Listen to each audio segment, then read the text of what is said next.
교도소와 수도원의 차이가 있다고 합니다.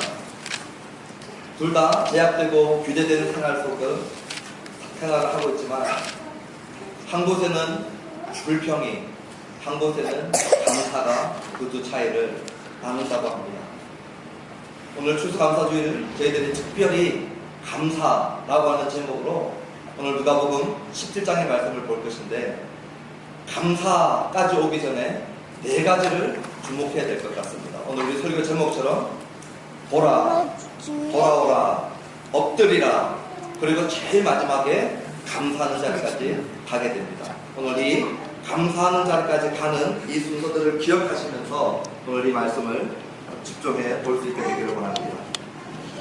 제가 오늘 강조하는 것 중에 하나가 있는데, 그것은 앞부분에, 오늘 제가 읽었던 이 본문 앞부분에 어떤 내용들이 있는가 하는 것들을 주목하는 것이 오늘 이 본문에 무엇이라고 말씀하시는지를 아는 것에 큰 도움이 된다라고 말씀드립니다. 오늘 17장 1절에서 4절까지 보시면, 성경책을 펴놓고 보시면 예수님께서 제자들에게 세 가지를 행하라고 명령하십니다.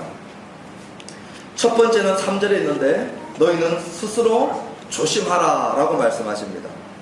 이 스스로 조심할 가장 구체적인 내용은 1절에 나와 있어요. 1절에 뭐라고 말씀하시고 있냐면은, 작은 자들을 실족하지 않도록 스스로 조심하랍니다. 이건 우리 모든 개인들에게 다 해당됩니다. 우리가 이렇게 모여서 신앙생활 하다 보면 아주 성격이 불도저 같은 분이 계셔요. 밀어붙입니다. 그럼 옆에 사람들이 다치기도 하죠. 어떤 사람들은 내성적입니다. 그래서 말하지 않아요. 주장하지 않습니다. 그렇지만 그 속에 상처와 아픔들을 안고 살아갑니다. 각양각색의 모양으로 우리가 모여서 신앙생활을 하기 때문에 서로를 실족하게 할 수 있는 가능성들이 아주 많아요. 이것을 잘 아시고 예수님께서 첫 번째 주신 명령은 뭐냐면, 스스로 돌아보아서 남들을 실족하지 않게 하라는 것입니다. 두 번째 주셨던 명령은 뭐냐면, 죄범하는 형제가 보이거든 경고하라는 것입니다. 우리 신앙생활 하는 가운데 누가 범죄하는 것들이 보이면 주님의 마음을 안고 가서 그 자에게 충고하고 경고하라는 것이죠.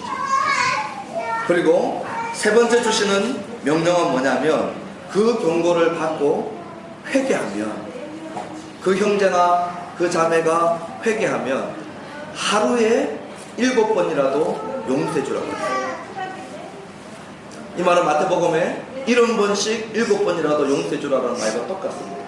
그 말은 뭐냐면, 계속해서 반복적으로 그 사람이 진정한 경고를 듣고 회개하면 지속해서 회개할 때에 용서해 주라는 것입니다. 요즘에 이래비가 어린이집에 가서 노래를 배워왔어요. 아빠 힘내세요, 우리가 있잖아요. 귀여워서 그냥 가물어치는 줄 알았습니다. 엄마 힘내세요도 아니고 주어가 아빠예요, 아빠. 저는 그냥 감동 그 자체입니다. 그런데 이런 귀여운 이래비도 제 방에 들어와가지고 제 프린트했던 중요한 서류들이나 책들 이런 것들 아주 엉망으로 만들어 놓고, 제가 어디 있는지 찾지도 못하게 손 닿이는 것들은 다 헛들어 놓아버려요. 그럼 제가 따끔하게 충고를 합니다. 이러지 말라고. 근데 또 그러면은 이렇게 그 신경질의 강도가 조금 올라옵니다. 너 이러면 안 돼? 아주 따끔하게 혼을 내죠. 그럼 이래비가 I'm sorry, 입에 발린 말로 I'm sorry 하고 지나가요. 근데 그걸 2, 3번, 4번 반복되면요, 아빠 힘내세요 다 필요 없습니다. 화가 머리 끝까지 올라와요. 아무리 사랑하는 아들이라도, 나를 위해서 노래를 불러주는 아들이라도 하루에 7번 용서하기 쉽지 않습니다. 70번씩 7번, 490번 용서하기 불가능하죠. 예수님이 이거 하라는 것입니다. 이 얘기를 딱 듣고 나니까 제자들의 반응이 뭐냐, 불가능하다는 걸 알고 5절에 믿음을 더 달라고 구하는 것이 5절입니다. 오늘 17장 5절에 제자들이 주님께 뭐라고 하냐면, 믿음도 주십시오. 불가능한 일을 하라고 하시니까 제자들이 믿음도 달라고 하는 것이죠. 이때에 우리 주님께서 2가지로 답하는데, 첫 번째 주시는 답이 뭐냐 하면은 겨자씨만한 믿음을 강조하는 답을 먼저 주십니다. 믿음 더 달라고 하는 제자에게 답하실 때 뭐라고 대답하시냐면은 겨자씨 한 알만한 믿음에 대해서 강조합니다. 아주 큰 곡식들을 한 트럭에 싣고 가는 그런 비유를 하시지 않고 양과 크기를 비유로 하시지 않냐고 가장 작은 씨 중에 가장 작은 씨 겨자씨 한 알만한 믿음에 대해서 얘기하고 계십니다. 어떻게 행동을 하느냐에 초점을 두시지 않냐고 실질적으로 역사하는 살아있는 그 믿음의 종류에 대해서 말씀하시는 것입니다. 행위가 아닌 믿음으로 답하고 계시는 것입니다. 그리고 두 번째는 오늘 우리가 읽었던 본문 바로 앞조정에 나오는 5절, 6절, 7절 내려가다 보면은 이제 종에 대한 비유를 말씀하시죠. 7절부터 10절까지 보면 종이 열심히 일하고 와서 먹을 것들을 다 준비하고 모든 것을 마치고 수고하고 난 다음에 주인의 명한 대로 다 행했다고 해서 주인이 종에게 감사하겠느냐는 거죠. 오늘 이 결론은 어떻게 나냐면 종들은 자기가 당연히 해야 될 일들을 했을 뿐이므로 모든 일을 다 하고도 종들이 할 말은 내가 당연한 의무를 했습니다. 저는 무익한 종입니다. 라고 고백하는 것이 맞다는 것이죠. 오늘 이 본문을 우리가 21세기 노사관계가 아주 치열한 오늘 현대의 눈으로 보면 이해가 되지 않지만 1세기의 중동의 그것도 로마법 아래에서 주인과 노예의 관계 속에서 보면 오늘 예수님께서 하고자 하시는 메시지는 이것이죠. 종들이 당연히 해야 될 일들을 하고 난 다음에 나는 무익한 종이라는 것은 그 당시 노예들은 아무도 반문하지 않을 내용입니다. 저희들이 몇 개월 전에 수지로 이사 왔을 때에 저희 앞집에 살던 사람이 7년을 살았어요.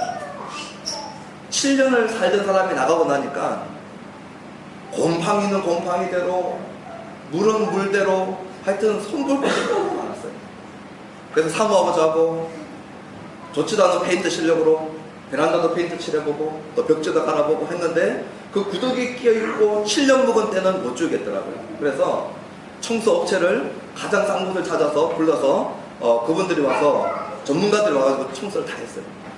이제 청소를 다 하고 가구가 들어오고 저희들이 자려고 하는데 청소 다 마치신 분이 신발을 툭툭 볼더니 잠옷을 갈아입고 저희 침실에 들어와가지고 우리가 자는 침대에 딱 누워서 내가 청소했으니 우리 집입니다 하고 자면 기가 찰 노릇 아니겠습니까? 그분들이 그렇게 안 했어요. 종들이 열심히 일하고 난 다음에 내가 이랬으니까 이것은 당연히 우리가 내 것입니다 라고 주장할 수 없다는 것이죠. 하늘의 아버지께서 주인 되시는 아버지께서 우리가 그분의 명령을 따라서 모든 것을 다 하고 난 다음에 천국집 우리 것입니다 주장할 수 없다는 것입니다. 우리는 무익한 종입니다. 우리는 할 것을 한 것일 뿐입니다. 청소업체는 자기의 일들을 한 것이죠. 오늘 우리는 창조주 되시고 우리의 구속주 되시는 하나님께서 하라고 하신 것들을 하고 난 다음에 그 행것 때문에 그 행위 때문에 천국을 주장할 수 없다는 것입니다. 이 본문을 이어서 나오는 부분들이 오늘 저와 여러분들이 읽었던 11절로 19절에 나오는 이 문둥병 걸린 자들을 치료해 주시는 모습이에요. 근데 제가 왜 이 앞부분들을 설명했냐면은 누가복음에서 예수님은 자기의 오심을 이렇게 얘기하십니다. 5장 여러분들은 찾지 않아도 됩니다. 5장 31절과 32절에 예수께서 대답하여 이르시되 건강한 자에게는 의사가 쓸데없고 병든 자에게라야 쓸데가 있나니 내가 의인을 부르러 온 것이 아니요 죄인을 불러 회개하려고 회개시키러 온 것. 누가복음에서 예수님이 특별히 강조한 것은 뭐냐면 나는 건강한 사람 부르러 온 것이 아니다. 나는 의롭다고 자기가 생각한 사람 부르러 온 것이 아니다. 나는 철저하게 자기가 병들었고 죄인인 사람, 그런 사람들을 자각하고 있는 사람들을 불러서 회개시켜서 구원에 이르도록 하기 위해서 오셨다는 것입니다. 이렇게 오신 예수님이 누가복음에만 특별히 사용하는 한 문구가 있습니다. 다른 복음서에서는 강조하지 않는데 누가복음서에서 강조하는 문구가 있는데 그것은 뭐냐면은 예루살렘을 향하여 올라가심으로, 이 말씀이 누가복음에 계속해서 반복적으로 나옵니다. 첫 번째 나오는 부분은 누가복음 9장 51절에 예수께서 승천하실 기약이 차감해 이렇게 말씀하세요. 예루살렘을 향하여 올라가시기로 굳게 결심하라. 이 말은 뭐냐면 병들고 죄인들을 불러러 오신 예수님은 예루살렘을 향하여 올라가시겠다고 굳게 결심했던 그 말은 예루살렘에서 뭐 하시려고요? 십자가에 못 박혀서 병들고 죄인된 저와 여러분들을 대신해서 죽기 위해서 예루살렘을 향해서 올라가신 거거든요.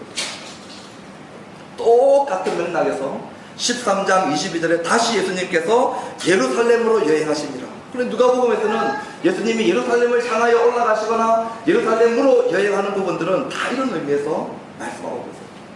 십자가에서 죄인을 위해 대신 죽으러 올라가는 모습이죠. 이런 의미에서 오늘 17장 11절을 보십시오. 17장 11절을 보면 뭐라고 시작되냐면은 예수께서 예루살렘으로 가실 때 이렇게 나옵니다. 오늘 이러한 배경을 알고 이 말씀을 읽으면 예수님이 지금 예루살렘으로 무턱대고 가고 있거나 아니면 아무 목적과 의식 없이 가고 있거나 누가복음이 이 성령의 감동받은 사도 이 저자 누가가 아무 의미 없이 지금 한 줄 툭 던져 놓은 것이 아니라는 것이죠. 오늘 저와 여러분들에게 오늘 예수님이 예루살렘을 향하여 가는 이 걸음은 병들고 죄인된 저와 여러분들을 위하여서 대신 죽으러 십자가에 못 박혀 간 그 결심을 이루시는 걸음이라는 것입니다. 그때 11절 후반부에 사마리아와 갈릴리 사이로 지나가신다고 말씀하고 계세요. 왜 예수님이 사마리아와 갈릴리 사이로 지나갔을까요? 오늘 저희들이 읽지 않았지만 9장 52절 53절에 예수님하고 제자들이 사마리아 마을로 들어가신 사건이 있었어요. 예수님하고 제자들이 사마리아로 들어갔는데 이 사마리아 사람들이 예수님이 예루살렘을 향하여 간다라고 하는 것을 알고 난 다음에 예수님하고 제자들을 배척합니다. 그때 제자들이 너무 자존심 상하고 상처받고 이 화가 나서 뭐라고 얘기하냐면은 하늘의 불을 명해서 저들을 그냥 다 멸해버리라고 얘기하는 장면들이 나옵니다. 9장에 한번 사마리아 마을로 들어갔었다가 사마리아인들의 강한 배척을 받았기 때문에 지금 17장의 예수님은 사마리아도 들어가지 않고 사마리아와 갈릴리 사이로 가고 계시는 모습입니다. 12절과 13절에 보니까 누구를 만나냐면 그 사이로 가시다가 한 마을을 통과하는데 거기서 10명의 나환자를 만납니다. 10명의 문둥이를 만나는 것이죠. 요즘에는 문둥이를 하지 않고 이 한센병이라고 이름을 붙여서 10명의 이 한센병 환자를 만나게 됩니다. 그 당시에 누구든지 한센병 환자를 만나면 이 레위기에 의해서 유대인들 사이에 관례로 되었던 것이 있습니다. 그것은 뭐냐면 정상인이 한센병 환자 가까이 오면은 접근하지 못하도록 부정하다 소리 지르게 되어 있었어요. 바람이 강하게 부는 날은 약 한 40m에서 50m 전방에서 더 거리를 두고 소리를 질러야 됩니다. 그 당시 의학으로는 아마 바람을 통해서도 감염될 수 있다고 생각했던 것 같아요. 그래서 강하게 바람이 부는 날이면 40-50m 전방에서 더 크게 소리 지르는 것이 뭐냐면 나는 부정하다 해야 돼요. 모든 한센병 환자들이 나병 환자들이 다 알고 있었던 일들이었어요. 근데 오늘 12절 13절에 보니까 이 10명의 나병 환자들이 부정하다 해야 되는데 유대인인 예수님과 그 무리들이 지나가고 있는데 부정하다 하지 않고 그들의 목소리를 높여서 한 말이 뭐냐면 우리를 불쌍히 여겨달라는 것입니다. 부정하다 해야 될 그들이 문둥이들이 우리를 불쌍히 여겨달라고 소리치고 있는 것입니다. 그들의 외침에 우리 예수님께서 반응하고 있는 모습이 있어요. 그들은 예수님을 하나님의 아들로 아직까지 이해하지 못합니다. 그래서 우리 13절을 보니까 그들이 소리 높여서 우리를 불쌍히 여겨달라고 한 그 예수님이 누구냐 하면은 예수 13절에 누구일까요? 예수 선생님. 지금 이 10명의 문둥병자들은 예수님을 향해서 불쌍히 여겨달라고 얘기하면서 예수님을 선생님이라고 부릅니다. 누가복음 17장 이전까지 보면 예수님께서 많은 병자들을 고치고 죽은 자들을 살리고 과부의 아들을 살리고 치유하는 것들을 많이 보고 들었을 거기 때문에 이 문둥병 환자들에게 있어서는 자기들의 문둥병까지도 예수님께서 치유해 주실 수 있는 분이라고 믿었지만 그들의 믿음의 한계는 뭐였냐면은 예수님이 선생님입니다.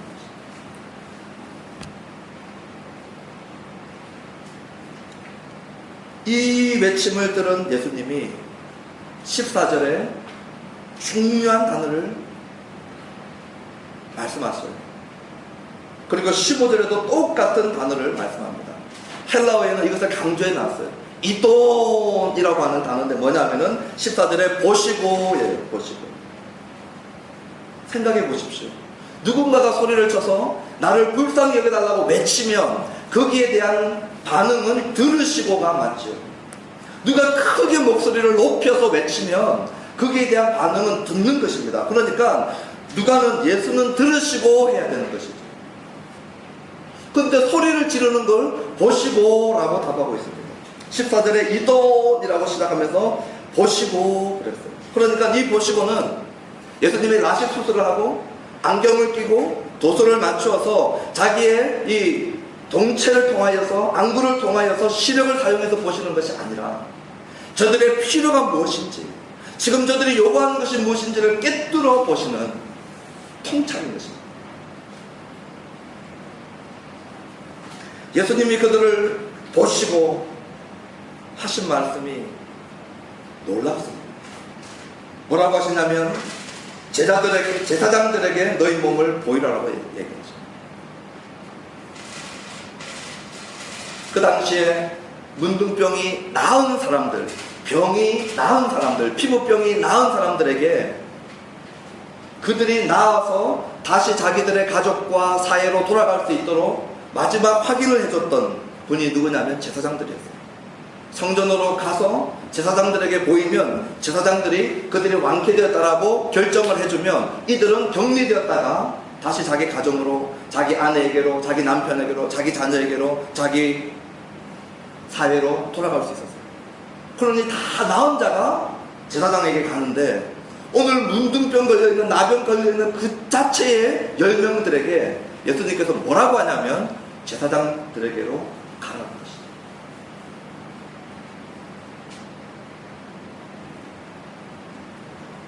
그 예수님의 명령에 순종해서 제사장들에게로 10명이 갑니다. 제사장을 향해서 10명이 뚜벅뚜벅 걸어가다가 그 중에서 단 한 명도 아니 예수님이 가라고 하는데 우리가 이 문둥병을 그대로 안고 나와서 가야 되는데 라고 반문하지 않았어요. 아니 예수님이 말씀만 했는데 우리가 제사장에 정말 가서 우리의 나은 모습을 보여줄까? 문둥병을 안고 성전으로 제사장으로 가는 것은 허용치 않는다는 걸 너무 잘 아는데 반문하지 않았어요. 문둥병 걸린 상태에서 와가지고 이 이스라엘의 선지자가 능하다 얘기 듣고 그곳에 가면 병고침을 받는 줄 알고 갔더니 엘리사가 문 밖에도 안 나오죠. 요 밑에 가서 요단강 가가지고 7번 씻으라고 합니다. 나만 장군이 너무 괘씸해서 나와 보지도 않고 나를 이렇게 대우하는 내가 누군지 아느냐. 그러나 결국은 그 말씀에 순종해서 하나님의 선지자의 말씀에 순종해서 7번 씻고 나왔을 때에 나만이 깨끗하게 되죠. 오늘은 하나님의 아들 그리스도의 말씀에 순종해서 그 병을 안고 있는 그 상태에도 불구하고 제사장에게 걸어갈 때 이 10명들이 다 나왔어요. 오늘 우리가 신앙생활을 하다가 우리 안에 각자의 문제들을 갖고 있을 때 하나님께서 주시는 음성들이 있습니다. 그런데 그 음성은 하나님의 말씀은 때로는 응답으로 바로 오지 않고 응답을 약속하면서 우리의 순종을 요구할 때가 많이 있어요. 그런데 우리가 내 눈에 잡히지 않았다고 순종하지 못할 때가 너무 많습니다. 신구약의 성경을 볼 때 하나님께서 바로 고쳐주실 때도 있지만 내 눈의 응답을 잡지 않고 주님께서 약속하신 것을 그 약속을 붙들고 걸음을 걸어갈 때에 주님께서 응답하실 때가 많이 있습니다. 또 하나의 이도원이 있어요. 또 하나의 보는 것이 있습니다. 오늘 이 17장에 또 하나의 보는 것은 누구냐면은 15절에 나오는 한 사람입니다. 오늘 감사까지 이어지는 데 있어서 이 네 단계를 거치랍니다. 10명 중에 10명이 다 깨끗함을 받았다고 14절에 말씀하고 있어요. 10명 다 깨끗함을 받았지만 그 중에 오직 한 사람이 자기가 낳은 것을 이도했어요. 보았어요. 14절에 다시 말씀드리지만 10명 다 깨끗해진 것을 다 봤죠. 문둥병이 걸려있었던 그 피부병이 온몸에 붙어있던 이 문둥병 환자가 격리될 정도라면 눈으로 충분히 식별 가능한 상태에 있었는데 10명 다 깨끗해졌다라고 하는 것은 10명 다 깨끗해진 것을 보았어요. 그런데 오늘 14절에 이 한 명이 봤다라고 하는 것은 그냥 내 몸이 깨끗해졌구나, 다시 내 시력으로 관찰하는 정도가 아니라 내 몸을 깨끗하게 한 명령한 이분의 말씀을 따라 순종했더니 그 말씀 따라 순종하다가 깨끗해진, 나에게 명령하시고 나를 깨끗하게 하신 이분이 누구인지를 통찰한 것이죠.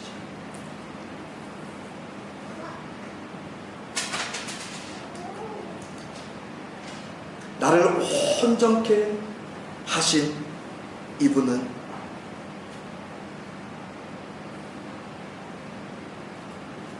하나님이시구나. 이 볼 수 있었던 눈을 가진 사람이 했던 두 번째 반응은 돌아오는 것이었습니다.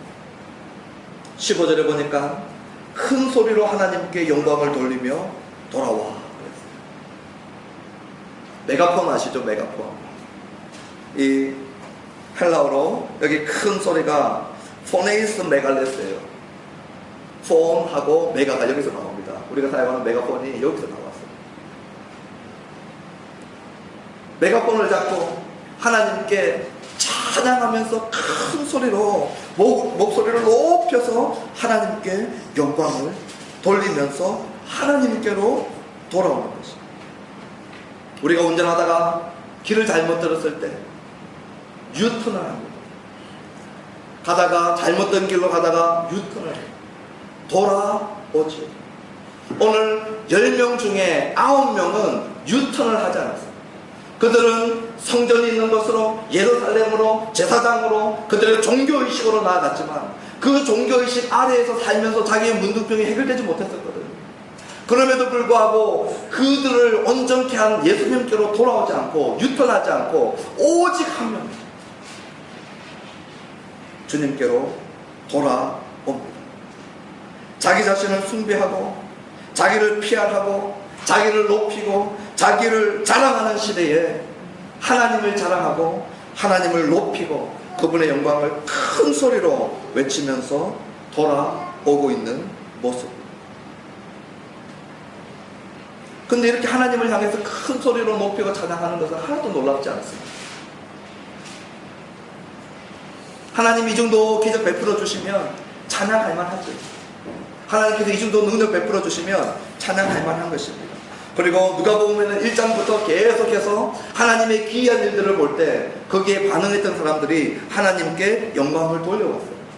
그 한 예가 7장 16절에 과부의 아들을 살렸을 때 자기 아들이 죽었다가 살아나니까 두려워하면서 했던 일들이 뭐냐면 하나님께 영광을 돌렸습니다. 근데 그때에도 이 사람들이 뭐라고 얘기하냐면 하나님께 영광을 돌려 이르되 큰 선지자가 우리 가운데 일어납니다. 기적을 행하시고 죽은 아들이 살아나고 하나님께서 놀라운 일들을 행할 때마다 우리의 선생님이 되시고 우리의 선지자가 되는데 오늘 하나님께 영광을 돌리는 것은 하나도 놀랍지 않은데 정말 놀라운 것이 있어요. 그것이 뭐냐면은 오늘 세 번째 이 사람이 했던 것입니다. 엎드린 것입니다. 16절에 보니까 예수의 발 앞에 엎드렸어요. 하나님께 영광을 돌리면서 그 하나님께 영광을 돌리는 합당한 태도로 이 사람이 엎드렸는데, 이 엎드리는 것은 이 원어 그대로 하면 자기 얼굴을 땅에 떨어뜨리고 예수님의 발 앞에 부복해 있는 것이, 이것은 신구약의 하나님 앞에 예배하는 모습입니다.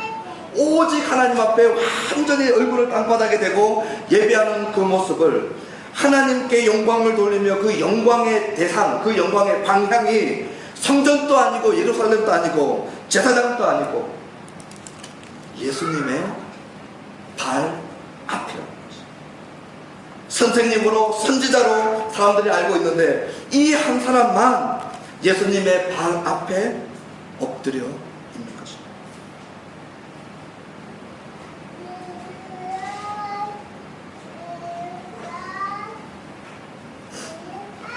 이 엎드림은 우리 육신의 모양으로 엎드림만을 얘기하는 것은 아닌 것 같아요. 오늘 우리가 예배할 때 보면, 제가 영국에서 예배할 때 목사님부터 세신자까지 다 다리 보고 예배드립니다. 그걸 아무도 욕하는 사람은 없어요. 그들 문화 속에는 다리 보고 충만하게 성령에 충만해서 예배드릴 수 있다고. 제가 충격 먹었던 것은 앉아서 예배드리는 그런 시간들이 있었는데, 우리 학교에서 예배드릴 때였는데, 지금도 이름도 기억이 나요. 피터라고, 키도 크고 잘생긴 친구인데 800일 하고 다 그저도박에 누워가지고 예배를 드리더라고요. 제가 한 대 지어박으려고 하다가 영국 간지 얼마 안 돼가지고 문화 충격에, 근데 얘가 오면은 다 받아요. 다리 꼬고도 예배드리고 자세는 다른데, 반대로 정장을 하고 무릎 꿇고 하나님 앞에 예배드리지만 마음은 교만하게 서 있을 수도 있죠. 완전히 차려입고 완전히 무릎 꿇은 모습을 하고도 마음은 딱딱하게 하나님 앞에 겸손히 낮아지지 않고 교만한 사람들도 있죠. 그러니까 이거는 외형적인 모양이 아니라, 오늘 이 사람이 땅에 엎드린 것은 육체를 입고 오신 하나님인 줄 알고 그 예수님 앞에 하나님으로 섬기면서 그 마음과 온 영으로 지금 엎드려 있는 마음과 영의 자세인 것이죠.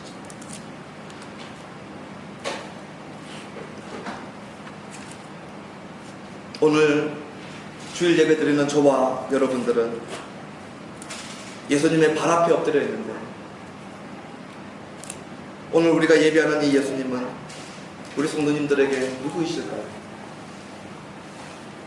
그는 나에게 정말로 인생의 윤리적 도덕적 기준을 제시해 주시는 선생님이십니까? 아니면 종교의 큰 일들을 행했던 선지자이십니까? 오늘 예배드리는 저와 여러분들에게 예수님은 누구이신가요? 오늘 우리는 어떤 마음으로 이 자리에 나와서 예배드립니까? 가족들이 나오니까, 체면이 있으니까 이 자리에 나와 그냥 예배 드리는 것입니까? 아니면 육체를 입고 우리를 구원하시려고 예루살렘을 향하여 가기를 작심하시고 문둥병 같은 저와 여러분들의 죄를 움켜쥐시고 우리 대신하여 죽으신 하나님의 아들, 하나님 되신 예수님 앞에 얼굴을 땅에 대고 부복하여 예배드리는 것입니다.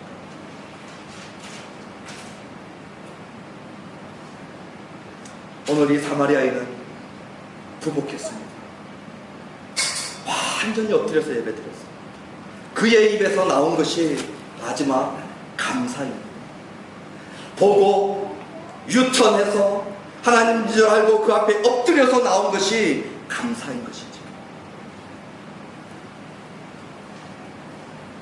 두 가지가 놀랍습니다. 첫 번째는 10명이 다 치료받았는데 딱 한 명 돌아왔어요. 오늘 우리가 감사하기가 얼마나 어려우냐면요, 1할입니다. 1할. 9할은 불평이에요. 퍼센티지로 하면 90%는 불평하는 것입니다. 하나님 앞에 감사가 11조밖에 안 나옵니다. 저희 개인의 삶을 돌아보고 우리 성도님들의 삶을 돌아보십시오. 나는 지금 9할로 90%로 하나님 앞에 감사하고 1할과 10%로 불평하는 삶을 살고 있는지, 아니면은 하나님 앞에 11조밖에 감사하지 못하고 나머지 10의 9는 불평의 삶을 살고 있는지 한번 체크해 보십시오. 얼마나 감사가 쉽게 되지 않는지 10명 중에 딱 한 사람만 돌아오는 것이죠.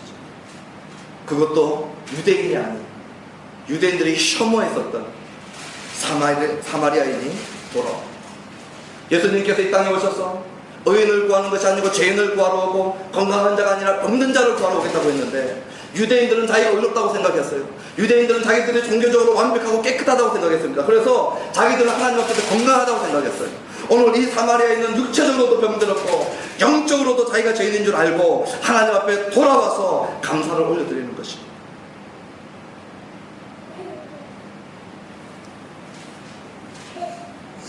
그 나머지 9명이 뭐 했을까라고 누가 쓸데없는 생각을 했습니다.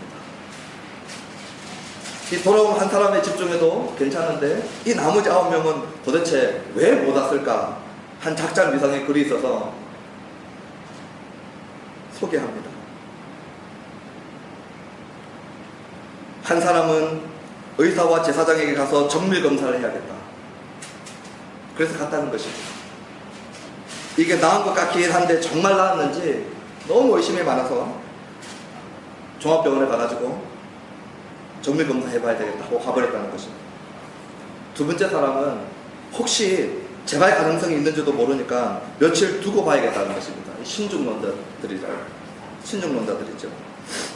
이거 나았다고 하는 것 같은데 너무 꿈 같은 얘기를 해서 한 며칠 더 기다려봐야 되겠다는 것입니다. 그래서 예수님께서 안 돌아오고 기다려봤다는 것이죠.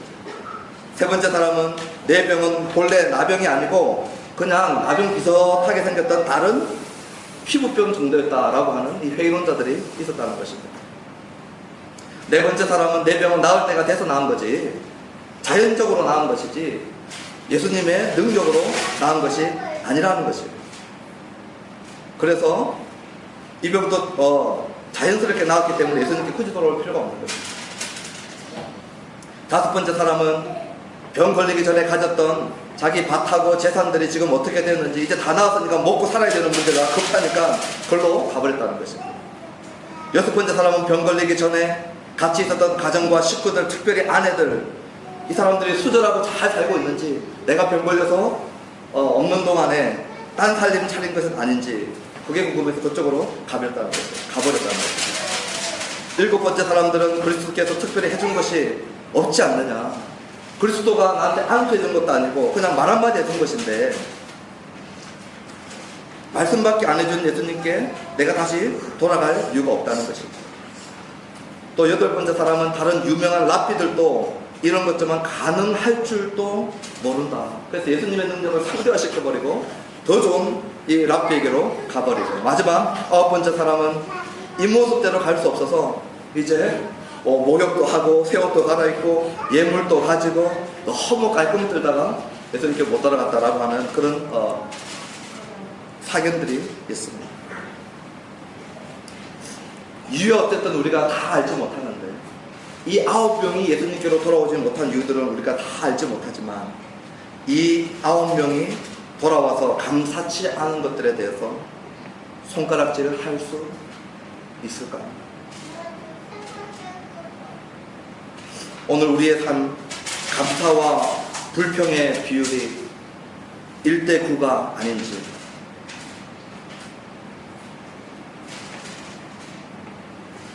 저희 아버님이 와 계실 때 제가 감사를 한번 고백을 해봤습니다. 다른 것으로 감사하지 않았고 그냥 있는 것들로 제가 감사를 해봤어요. 아버지, 이렇게 우리와 함께 계시니까 너무 좋습니다. 함께 계셔서 감사합니다. 제가 그랬어요. 제 안에도 아버지가 계시니까, 아버님이 계시니까 이래비도 너무 좋아합니다. 감사합니다. 오늘 우리 주위에서 우리가 감사하다는 말을 참 많이 못하고 살아요. 저도 사모가 열심히 가정일하고 돌아볼 때 참 감사하다는 고백들을 더 자주 못하고 있구나 하는 것들을 발견했어요. 당신 수고해서 감사해요. 아내는 남편에게, 남편은 아내에게, 자녀들은 부모에게, 부모는 자녀에게 우리가 서로 감사할 수 있으면 너무 좋겠어요. 감사의 조건들이 안 보여도 있는 모습 그 가운데서 감사를 발견하는 것이 통찰력입니다. 오늘 우리 예배가 있기까지는 많은 사람들의 수고가 있어요. 세팅을 하고 주보를 만들고 먹을 것들을 준비하고 청소하고 많은 준비들을 합니다. 멀리서 오시고 우리가 만날 때마다 서로를 바라보면서 감사할 수 있으면 좋겠습니다. 목사가 설교할 때마다 매번 설교할 때마다 홈런 못 치죠. 매번 설교할 때 홈런 치면 메이저리그 가야죠. 매번 은혜를 끼치지 못해도 이 강단에서 내려가면 저에게 감사하는 것이 아니라 하나님의 말씀을 저희들에게 전해주셔서 감사합니다. 목사는 성도들에게 이런 일들을 섬겨주시고 이 자리까지 오시고 함께 교회를 세워나가고 감사합니다. 우리가 서로가 서로를 감사하는 그런 감사의 태도와 고백들이 있게 되기를 바랍니다. 이 교회에 제가 아니라 누가 와서 말씀을 전해드려도 초청해서 오셨든지 함께 동역하는 자들이 오든지 예배가 끝나면 주신 말씀 감사합니다. 수고해 주셔서 감사합니다. 서로 봉사해 주셔서 감사합니다. 이런 일들을 섬겨 주셔서 감사합니다. 감사의 제목들을 찾아내서 고백해내는 저와 여러분 되기를 주님의 이름으로 축원합니다. 얼마나 불평할 것이 많겠습니까? 우리 교회에 종탑 하나 없고 또 불평하자면 불평할 것들이 많이 있죠. 우리의 삶 속에 살아가다 보면 내 지금 삶의 형편을 아십니까? 어떤 불평의 조건들이 있는지 목사님은 모르지 않아요. 그런데 무작정 감사하라고 하면 감사가 됩니까? 불평이 정말 구할이고 감사 조건은 이럴 밖에 없는 게 현실입니다. 어떻게 감사합니까? 낮은 울타리에 이런 글이 하나 실렸습니다. 불평거리 속에서도 감사를 찾는 그 통찰, 인사이트가 있는 글입니다. 옷이 몸에 좀 낀다면 불평해야 되는데 그건 잘 먹고 잘 살고 있다는 것이고, 닦아야 할 유리창, 고쳐야 할 하수구가 있다면 그건 나에게 쉴 수 있는 집이 있다는 것이고, 정부에 대한 불평 불만의 소리가 많이 들리면 그건 언론의 자유가 있다는 것이고, 지불해야 할 세금이 있다면 그건 나에게 직장이 있다는 것이고, 주차장 맨 끝 먼 곳에 겨우 자리가 하나 있다면 그건 내가 걸을 수 있는 데다가 차도 있다는 것이고, 난방비가 너무 많이 나왔다면 그건 내가 따뜻하게 살고 있다는 것이고, 세탁하고 다림질해야 할 일들이 산더미라면 그건 나에게 입을 옷이 많다는 것이고, 온몸이 뻐근하고 피로하다면 그건 내가 열심히 일했다는 것이고, 이른 새벽 시끄러운 자면정 소리에 깼다면 그건 내가 살아있다는 것이고, 이메일이 너무 많이 쏟아진다면 그건 나를 생각하는 사람들이 그만큼 많다는 것이고, 모임을 하고 나서 치워야 할 게 너무 많다면 그건 친구들과 즐거운 시간을 보냈다는 것이고, 나에게 불만을 토하는 친구가 있다면 그래도 그가 내게 친구로 가까이 있음이 아니던가요? 오늘 저는 우리에게 적용해 보았습니다. 우리가 멀리서 오시는 분들이 많지만 우리에겐 예배할 초소가 있고, 적은 개척교회지만 우리에겐 목사와 성도가 있고, 우리가 세상적으로 부유하진 않지만 하나님께 드릴 것이 있고, 완벽하진 않지만 먼저 온 성도와 나중 온 성도들이 연합을 이루어가고, 하루에 3,000명씩 새로 나오진 않지만 한 영혼 한 영혼 보내주시고, 수지 고기리에서 모이지만 민족과 중국과 나아가서 열방을 복되게 하는 비전을 주시니 감사함이 마땅하지 않겠습니까? 그 무엇보다도 영적 나병 환자인 저희들을 구하시려고 예루살렘으로 올라가셔서 대신 죽으신 예수님으로 인해 무한 감사드립니다. 그러므로 이 시간 이후에 우리 교회에 감사의 전염병이 돌기를 원합니다. 감사의 전염병이 돌기를 원합니다. 그래도 감사하지 못하시는 분들이 있다면 저는 마지막 이분을 소개하고 말씀을 맺으려고 합니다. 저는 아무리 둘러봐도 감사가 안 됩니다. 저에게는 고통이 너무 큽니다. 고통이 너무 나를 아프게 합니다. 그런 분들 계십니까? 50년 동안 인도와 미국에서 나병 환자를 치료했던 폴 브랜드라고 하는 분이 50년 나병 치료하고 난 다음에 책 한 권을 썼는데 그 책의 제목이 이렇습니다. The Gift of Pain. 고통의 선물이라고 하는 책을 썼습니다. 50년 동안 나병 환자를 살펴보니까 손에 발에 감각을 잃어서 뜨거운 것을 들고도 뜨거운 것에 대었는데도 아무 고통이 없어서 손과 발에 화상을 입어버린 거죠. 고통이 있다는 것이 선물이라고 고백한 책입니다. 그 고통 속에서 주님의 역설적인 은혜가 있음을 믿고 감사하는 자리에 들기를 주님의 이름으로 축원합니다. 그러므로 현재 고통 속에 있다 할지라도 그 속에서 주님의 은혜를 보고 주님께로 돌아와 예수 그리스도 앞에 엎드려 감사하는 사랑하는 교회 성도님 되기를 주님의 이름으로 축원합니다. 기도하시겠습니다.